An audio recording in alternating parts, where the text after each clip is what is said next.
भक्तीची या चाडा गोकुळाशी आला, त्याशी गवळणी म्हणती वाल्हा दुल्हा गे माये.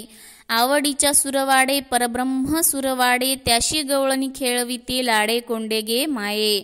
गोजरिया कान्हो अपछंद मत्ता पाऊली, रंगे रंगनाथ दृष्टीची या डोळा, सुख निवडेना मागुते ते वाचा.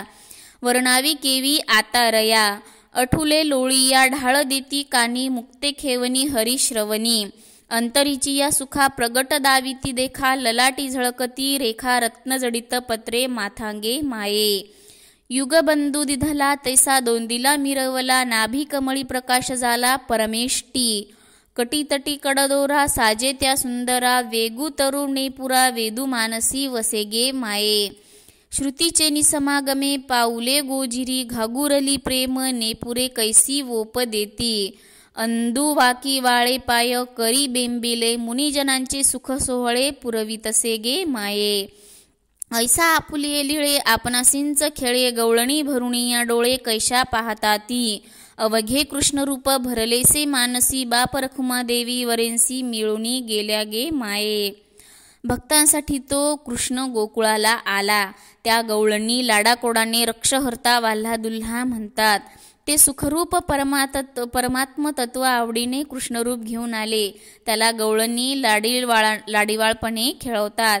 गोजिरा कान्हा म्हणून त्याला आवाज देतात.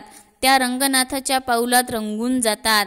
असे दृष्टीला त्यापेक्षा जास्त सुख नाही, असे त्याचे वर्णन वाचा कशी करेल.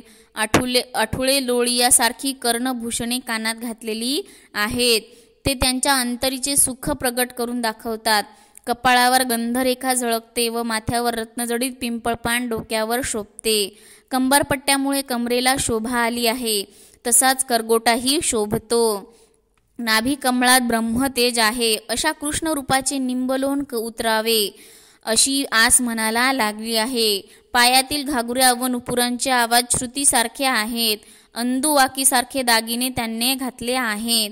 वाकडे पाय टाकत चालत आहे व त्या मुनिजनांचे सुख सोहळे तो पुरवीत आहेत. अशा लीला करून तो आपणाशीच खेळताना पाहून त्या गोपींचे डोळे भरून आले आहेत. अशा त्या कृष्ण रूपाला गवळणी डोळे भरून पाहतात. माझे पिता वरखुमाईचे पती यांच्याशी त्या मिळून गेल्या आहेत असे माऊली सांगतात.